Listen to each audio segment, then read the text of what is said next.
Yeah, so FFI in action. Let's go. Um, so little presentation. My name is Kevin Segaud. I am a Dart developer since 2011. I became GD in 2018, and my hobby is to test new feature uh, in Dart, especially.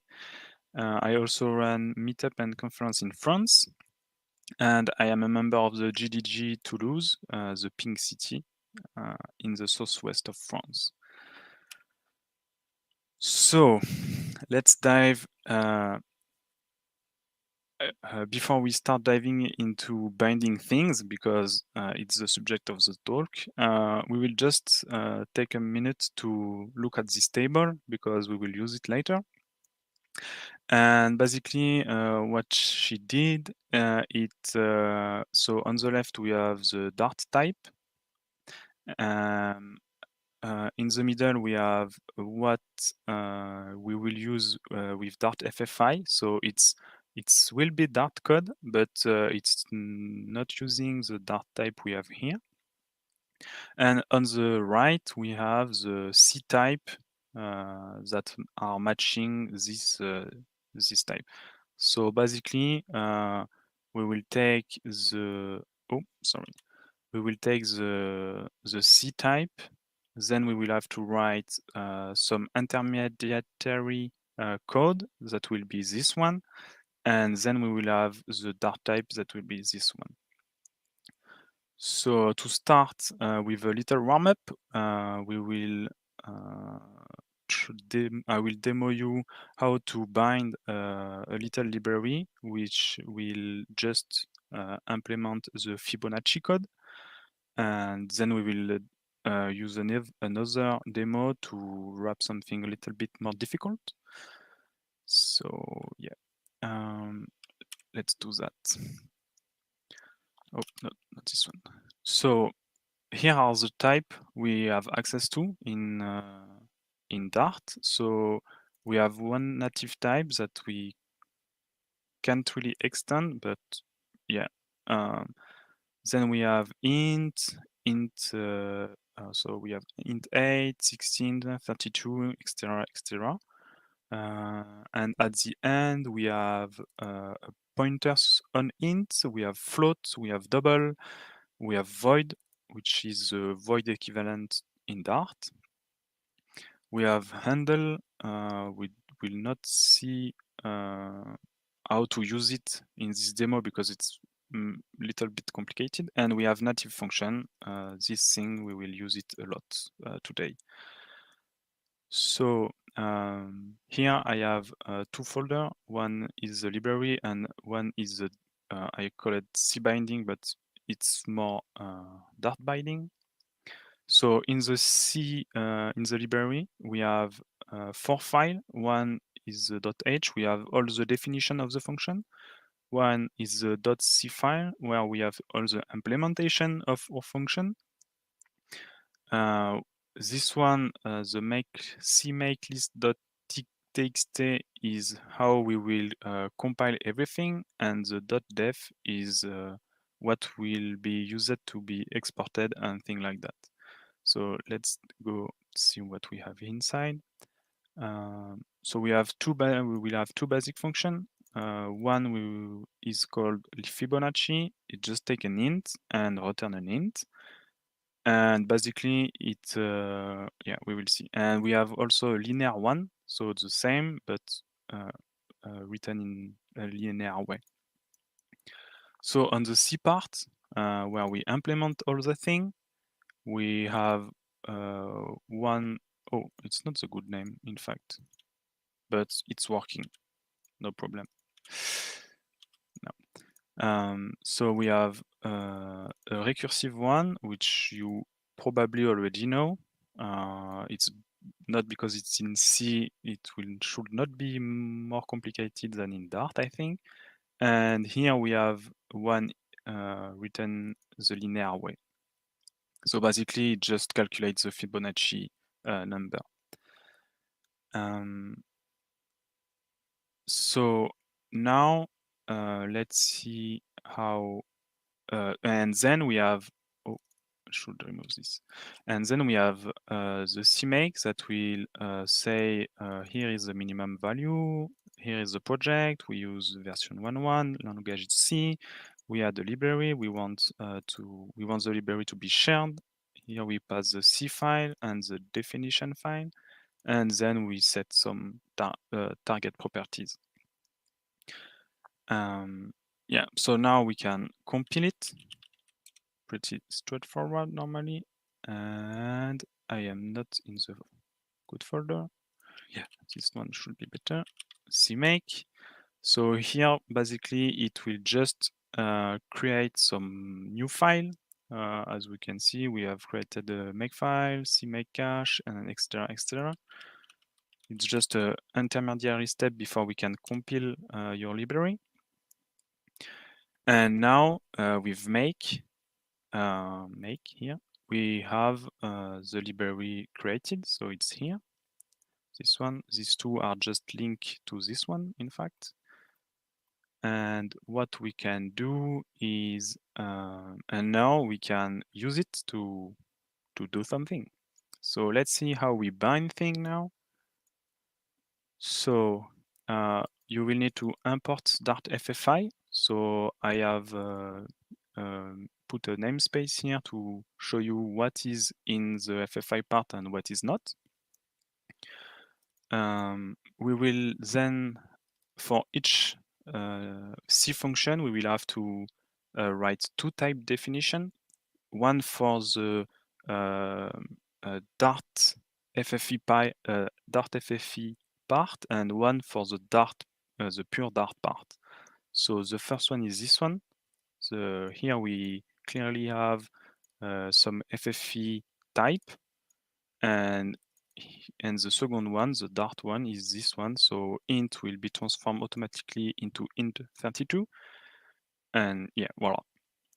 We have the same thing here for the linear one, but basically you will not have the same type. You can have something else. Then I have some private variable, we can say. Then I have an init library because I need to open the library. So I will pass it the path. And then we can look up for function. And here, lookup for function is a generic function. So it takes two generic arguments. One is the native type, and the other one is the Dart type. And it takes the name of the function. So it's the name inside the C file here. So don't you have to copy paste the name, or don't make typo because it will not work else. And then I just create two two Dart wrapper to transform this function into a public function. And because we will have some benchmark, I have written the function also in Dart. So here is a recursive one, and here is the linear one. So yeah, let's run it. And it will take a little time because Fibonacci is pretty long, and yeah, I have put some big numbers to have some kind of good effects. So what we can see here is that the recursive Fibonacci is almost take almost the same time to complete in native and in Dart. And the linear one is twice faster in Dart than in native. And this is due to the fact that when we compile here, our library, it's not, there is no optimization, and it's like a debug build if you want. And if we want to have better performance, we will need to add this. So In fact, this part is not, if you are following the Dart tutorial on FFI, this part is not inside the CMake list file. So you will probably end up with a worse performance than in Dart. But yeah, you just have to add this free line and you should be good. So now let's recompile everything and see if it's better. So yeah, like that, and let's go.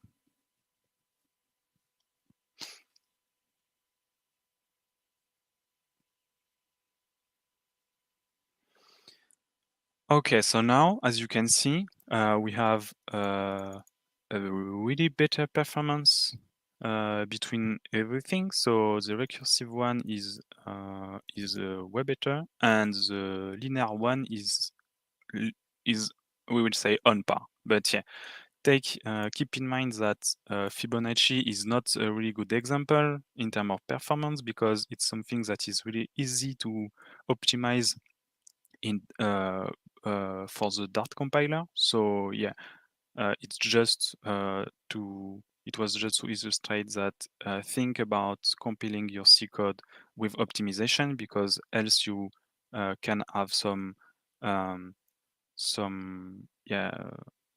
weird behavior in terms of performance. So Fibonacci conclusion, compiling, don't forget to compile your library with optimization.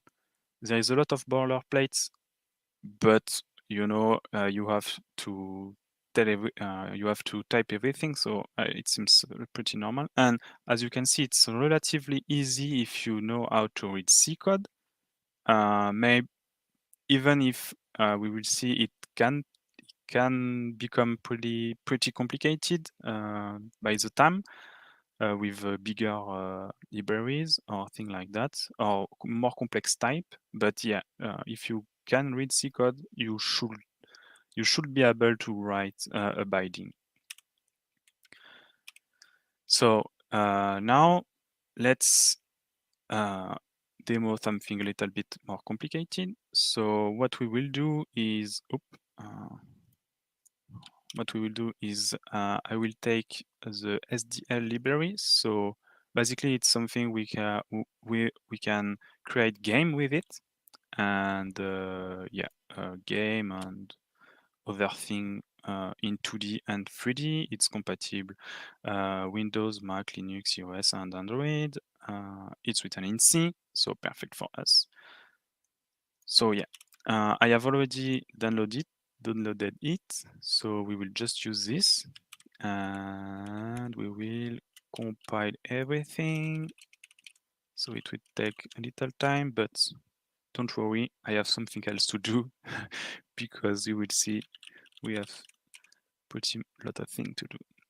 So thirds, like every C library, it's use a makefile, so /configure, and then we will use make to create the library, the shared library. So just wait this finish, and we will do the rest during the compilation. Okay, so launching the compilation now, and what we will use to not write by ourselves the binding is we will use a tool called FFI. So basically it take all the .h file of your libraries and it will automatically generate the binding for us. And yeah, it's compatible as almost all Dart program, Linux, Windows, and macOS. We will need to write a config file, and then we have a lot of parameters we can pass. We will keep it really simple for today, and there is some limitation I want to mention, like multi-support for type such as long, functions that take or return struct by value is not possible for now, and this we will talk about it later. But yeah, struct containing struct is not possible also, but this is more a limitation of FFI. I think from what I've seen.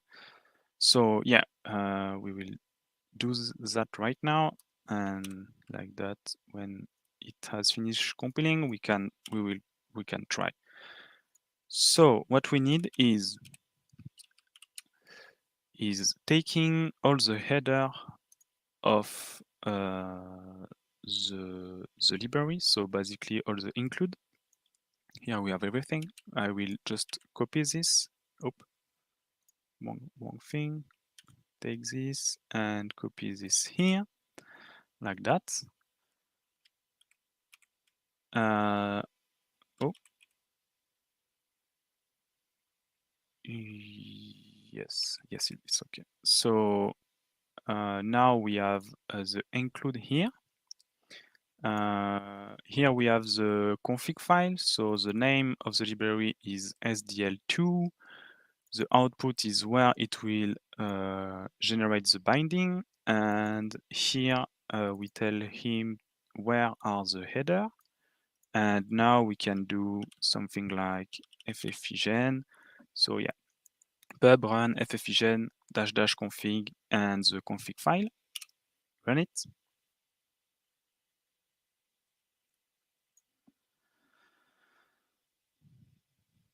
Yeah, don't worry with the log for now.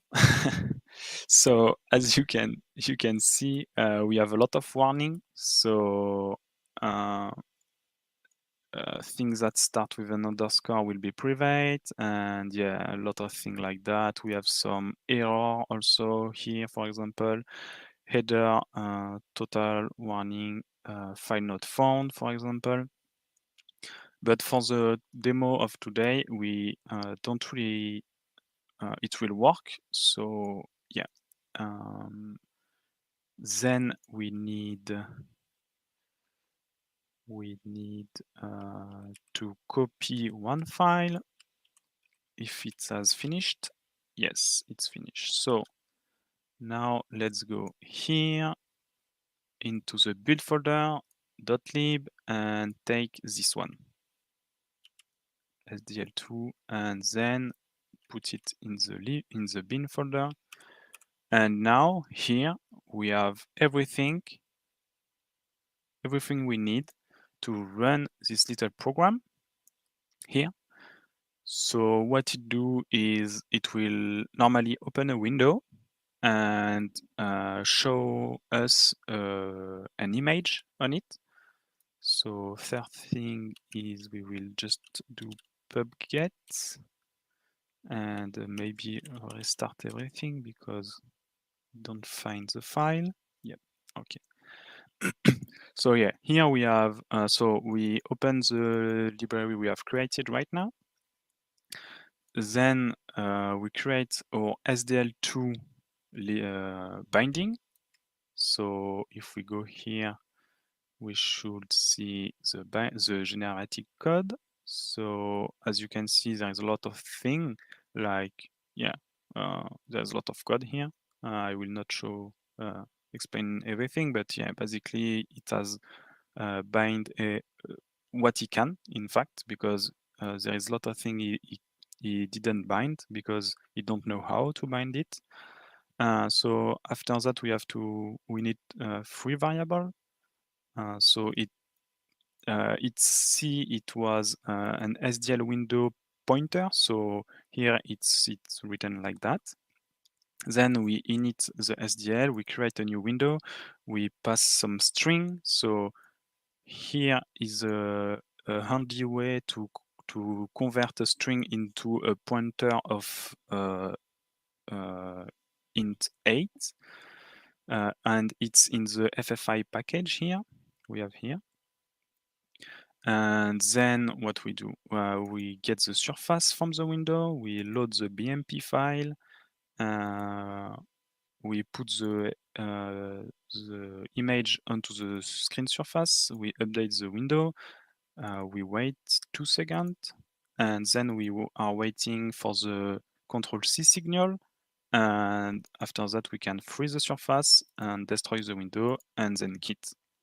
One thing here we can notice is that normally there is a function for this, but FFI is not able to create it, so I had to look at the C code and rewrite it myself with raw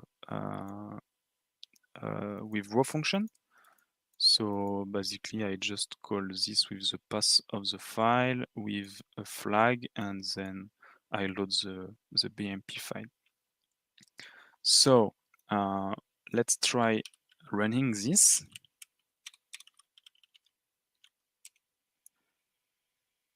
And oops, it's not working. Why? In fact, on macOS, if you want to have a window with drag region, you have to be on the main thread. And here is a real limitation for now of Dart FFI, is that you don't have access to the main thread. There is no way to do it. So yeah, it can be limiting, but if you don't do UI, you can probably bind your library with Dart FFI. It should not be a problem. So here I have a Linux VM, and I will show you what we should have, in fact, in reality. So I have exactly the same thing, same code, everything is the same, but it's on Linux. And here, as you can see, we have the window showing up here with our beautiful BMP image with Dart up inside.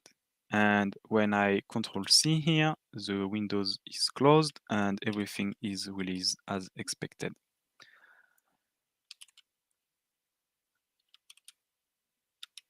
Oh, okay. So as the to conclusion, FFI give us some error, but sometime as here you can use the generated code, and it don't block you if there is no code. And if there is code, I think it should be better to use it as a starting point and then maybe remove all the error you have inside the generated code and start from that. So the current limitation, as you have probably understand, there is no struct in struct. So if you have a struct, you can put another struct directly. You have to have a pointer on struct, on another struct. Binding with some other UI toolkit like GTK on Linux is not possible as of now. Because you can't integrate the event loop of Dart.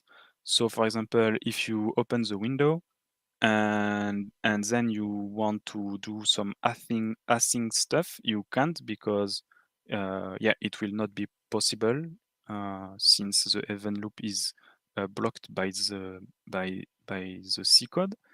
And then you don't have access to the main thread if you need on macOS, but maybe it's also happen on I don't know, Windows, or in some exception on Linux. I'm not very sure here. So keep in mind that FFI is in beta also, and is subject to evolve. And for example, I started to experiment with FFI last year, and since then it has becoming more easy, and the performance are way better than last year. So yeah, it's something that is evolving, and don't be afraid to try it, because I think it will evolve in the good way for sure. So if you have, thank you for listening, and if you have questions, don't hesitate. Yeah, I almost forgot to enable my microphone. Thank you very much, Kevin. I think I think this thing can be super interesting because it can leverage possibilities for developers, like to the sky. You can reuse the code Yeah, and like exactly. And in fact, I think it's the main point. You can reuse something you already have in C and use it whatever where it is. For example, with Dart, but you can also run it on Flutter with Android, iOS. Maybe you can even use it on the web with WebAssembly and things like that. So yeah, it's really. I think it's a topic that will become really interesting. But yeah, FFE is currently in development, and we have some edge cases that are not covered right now, and hopefully they will one day. yeah, hope so. And yeah, if you have any questions, don't hesitate to ask them in chat, in YouTube chat, and please, we need your opinion on the talks and speakers. They need Yep. this opinion. So any emoji, any ideas, any one word about the talk. And in the meanwhile, we have time for one question. And this question is: so, am I correct that the biggest limitation of Dart FFI is so when you're passing data between C world and Dart, so this kind of bridge or this connection is the main limitation of speed. So you cannot pass like gigabytes of data. So in fact, you can, because since recently you can have some space that is shared between the two. Mm-hmm. For example, like typed lists, I think, if I remember correctly, are shared between C part and Dart part. So basically, you create a buffer and then you put thing inside, and then you should not have too much performance costs Mm-hmm. to read it from one side on the or the other side. Mm-hmm. But yeah, you have to do it yourself. You can not say just yeah, I pass you this list of thing and do whatever you want with that. It's something you have to write, and yeah, there's some boilerplate to write. Mm-hmm. Mm-hmm.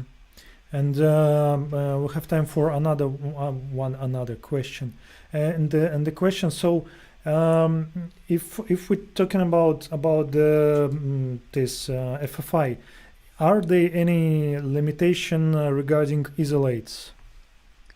So in fact, the main problem I think right now is that you can't await C code. So for example, if you have um, um, a C server, for example, Mm-hmm. and this C server emits events when you receive something, if you put it in an isolate, you will have no way to communicate with it, Mm-hmm. because the event loop will be like blocked by the C code, and then you cannot receive a message from the main isolate, and your new isolate cannot send message to back, if you Mm-hmm. see what I mean. But Yeah, yeah, in yeah. fact, since C code is synchronous, it block everything, and if it block everything, you have no event loop, you have so no await, no stream, no async stream. You have to use sync stream, but yeah, it become Mm-hmm. pretty difficult to be usable in a uh, real code. For example, Yeah, if you want to write an application with I don't know, an HTTP call or something like that. I see. Okay.